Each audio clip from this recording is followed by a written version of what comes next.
Welcome to Conversations with the Smith Family. I'm Doug Taylor, the CEO of the Smith Family, and through these conversations, we look at work across Australia that's focused on giving all young people the opportunity to change their future through the power of education. And today, I'm joined by Caroline McDaid, the CEO of WorkVentures, a social enterprise that's focused on addressing unemployment and also addressing the digital divide. Now, there's a few personal connections for me here in that I was a former employee of WorkVentures about 20 years ago and have been a former board member.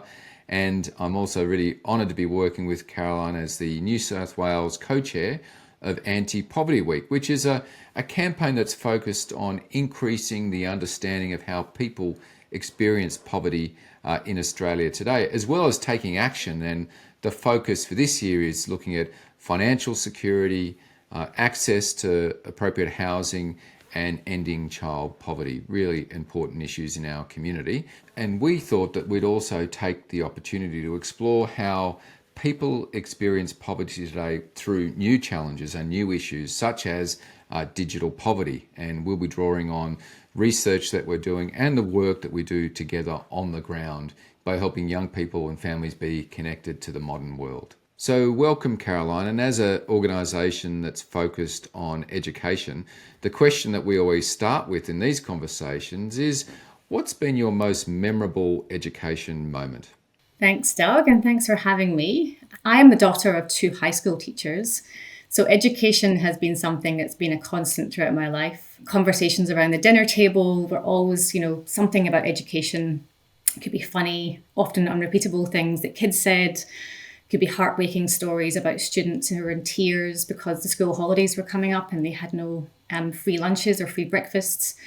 Sometimes it was uplifting stories about refugees who'd overcome adversity and were excelling academically. So it's really been a thread through my whole life. I guess personally, there's always the real obvious moments of opening that envelope and seeing the exam results. But as a parent now, I think the more memorable things have been really around education and how it's lit up the lives of my own kids, who are now 11 and 12. As a parent, seeing my children adapt to technology in their learning has also been a real eye-opener. And it's really clear today that access to technology is fundamental in everything that they need to do in education. It's great to hear your experience in a household of teachers. I'm also married to a teacher and I've got other teachers in my family, so very much resonate with your experience and know only too well how powerful education is in helping young people create a much brighter future. Now, some people might be wondering why we need Anti-Poverty Week in Australia, but we all know, certainly from our work, that there are many myths and misconceptions as to how people experience poverty. So why do you think this week is important and what makes this year's campaign especially relevant? Yeah, look, I think we all think about Australia being a wealthy nation, but obviously that wealth is not shared by all. So something like 13% of Australians live below the poverty line, and 500,000 households are struggling to meet their food needs. And I guess particularly relevant to the Smith family is that households with children are hit harder than those who don't have children. So 32% of households with children face severe food insecurity compared to about 21% of households without children. And if you go into single parent households, that's even harder hit. About 40% of them are facing severe food insecurity. And I think, particularly this year, we're obviously seeing that exacerbated by cost of living. We know that rents rose by 40% between April 2020 and March 23. And now there's no region in Australia where people can actually afford rents on low incomes and government benefits. And while we often think of poverty in terms of food and shelter, this year, obviously, we're focusing a bit on digital poverty as well, which has an increasingly critical factor. As more education and services move online, not having access to devices and other forms of digital access really isolates individuals. It's not a new issue, but it's becoming more and more critical. It's something that's important for both of our organisations, particularly with our focus on employment and education. But I'm just interested from your perspective, how do you define digital poverty and why is this such a challenge, particularly for young people today? Yeah, so it's a great question. Digital poverty is generally defined as the inability to interact with the online world fully. So when, where, and how an individual needs to. So it's really defined differently depending on who you're who you're talking to. But generally speaking, it's associated with a lack of suitable device, connectivity, a lack of digital skills, or the safety and the confidence to use, to access the online world. I think importantly, Doug, is that it's a product of broader poverty, but it's also an exacerbation of disadvantage. And I think when it comes to young people specifically, there's a myth that all young people are digital natives and that digital exclusion doesn't apply to them. But what we're seeing repeatedly through research is that unequal access to technology is actually a feature of schooling these days. And as a result, that can actually deepen disadvantage in life outcomes overall. We actually saw some research coming through from New South Wales government, which showed that one of the most important factors in completing year 12 of high school is attitudes to learning, and that includes positive homework behaviour. And they saw that that factor alone increases the likelihood of school completion by 5%.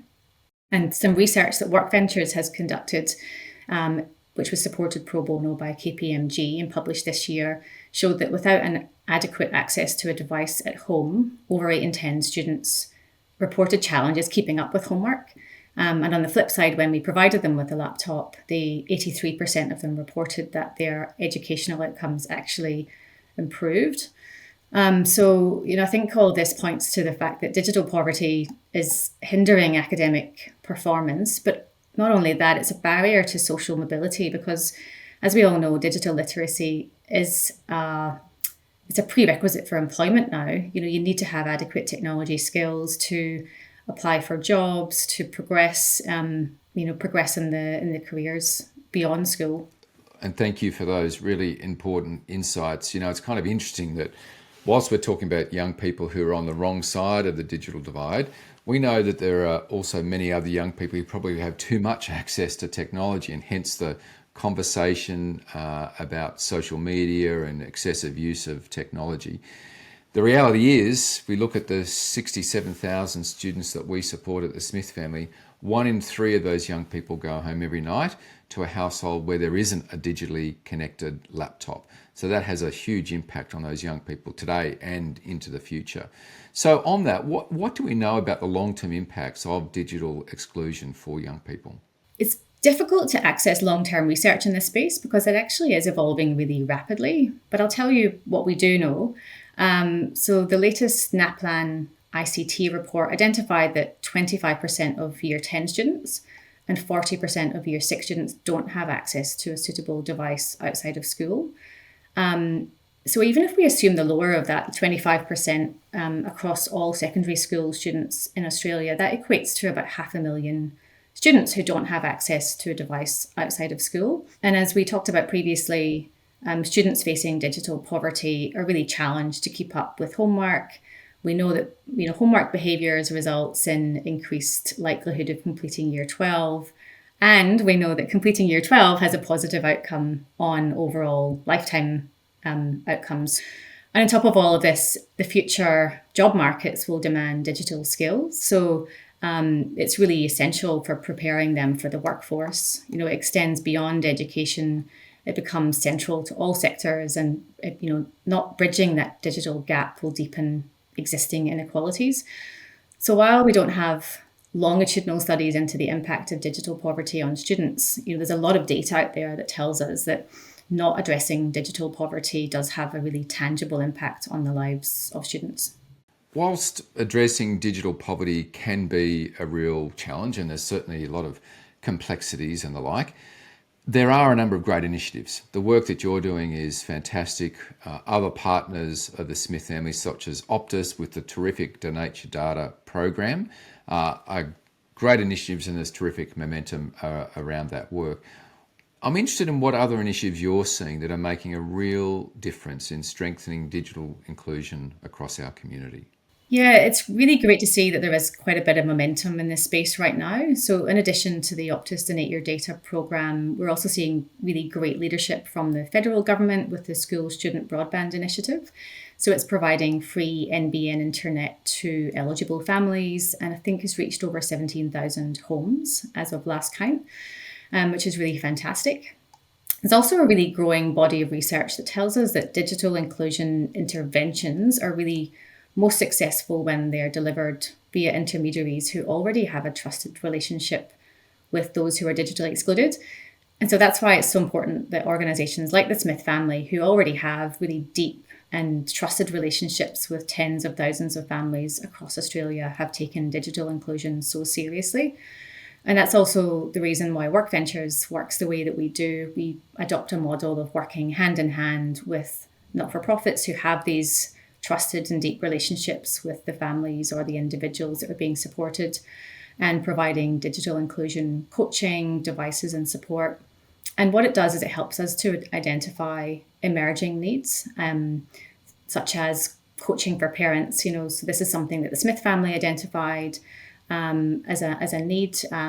We rolled out a program to support parents to help them manage their children's online activity. And that's something that's being delivered now to the Smith family parents and carers. So that model of ongoing impact measurement and adapting and modifying the programs is really important, because digital poverty is an evolving space, and we really need to evolve our approach. When it comes to addressing the device gap specifically, WorkVentures has been working with a great set of corporate partners for many years. So partners such as Westpac and NBN have been donating their used laptops, and we refurbish those, repurpose them, and redistribute them to digitally excluded communities. So that's enabled us to support about 100,000 digitally excluded people. We would love to see more organisations doing the same. So most corporates refresh their technology every 3 years. And because they're generally high spec and they're relatively lightly used, they're still a really viable, useful life for digitally excluded students, for example. And we know that there's about 10 million laptops, tablets and PCs that are refreshed across Australia by corporates in the public sector every 5 years. So as I said, we'd love to see more corporate leaders donating their devices for social good. And one of the things that WorkVentures is working on with other not-for-profits is the creation of a national device bank, which is calling on more Australian companies and public sector to donate devices, with an aim to reach 1 million device pledges within 5 years. So yeah, there are a few things that are happening in this space, but there's definitely a lot more across other organisations as well, Doug. So what I like hearing there is that this is a problem that's actually solvable. It's something that we can get our arms around and have a material impact in addressing.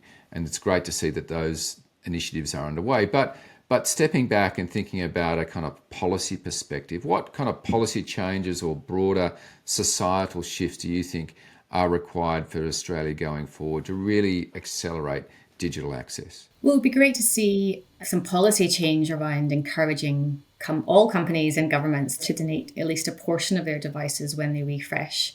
Not only is it great from a circular economy perspective, but it's great for more importantly, supporting thousands of students who are struggling to keep up with homework and risk falling behind, or even worse, dropping out of education completely.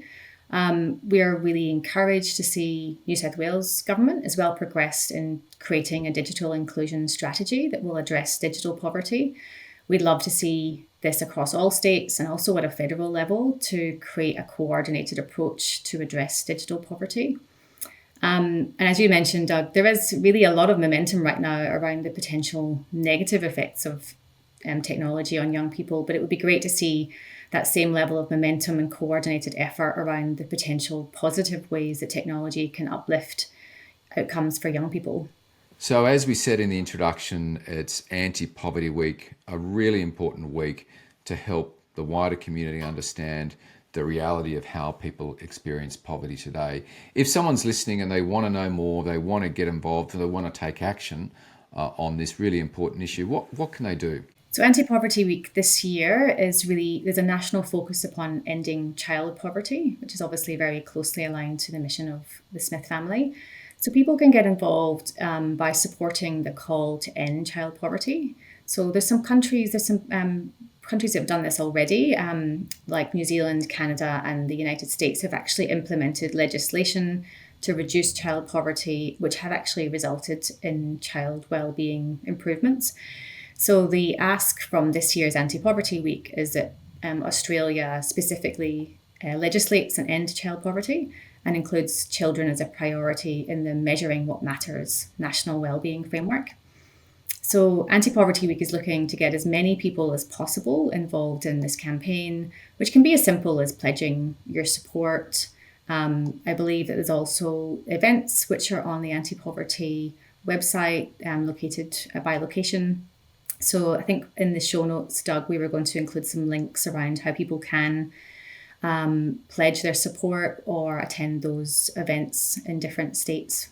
What I've really enjoyed about this conversation is whilst we're really grappling with the reality of how people experience poverty, there's also some hope and optimism in terms of the things that we can practically do to support people. So Caroline, just in conclusion, where do you see the hope in how we support people to really thrive and have a much better future? So I think, broadly speaking, around poverty, I feel hopeful that we will achieve the aims of Anti-Poverty Week around achieving this legislation and that it can actually have a meaningful impact. So, for many people, legislation doesn't necessarily link directly to outcomes, but we have seen in those countries where they have implemented legislation that they have actually had tangible income impacts on children who are facing poverty. So, for example, in New Zealand, in the first 2 years after they implemented the legislation, they saw a 2 to 4% reduction in childhood poverty measures.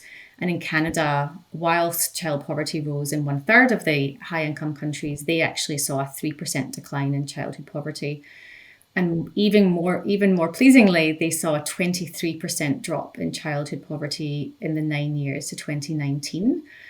Which was aligned to, increases in spend on social protection for children. So we know that it can have a really tangible impact. And I think that fills me with hope that our government can get behind this. We know that when bold actions are taken here in Australia, such as the measures that were taken during COVID, we saw that social safety nets were improved and they had a really substantial impact on reducing broader poverty.